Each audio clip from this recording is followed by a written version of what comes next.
Pelko joutu sauraamaan tällä kohtaa jo. Saatana kyllä niin lujaa, että Meinaisikko? Kyllä. Mä oon ollut siellä Puolangalla hiihtämässä, siellä on aika korkeat mäet.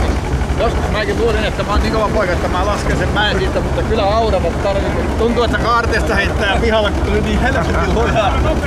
Hirvi. paljon nopeammin. Keskinopeus tulee aika hyvä. Joku toi jossain tavalla, että lähtee se menisi mäestä lähtee. Niin juu, aivan niin menee. Moottori on rekistyy ja jarrut huononteen. Vähän mulkkasin suksilla olkapäin meni jänne. Urheillaan on tervettä. Ei näin. Jos vaan pelkästään juoputtelisi, olisi paljon terveettä. Tätä ihmisen urheilua. Jaatu paljon pehmeä.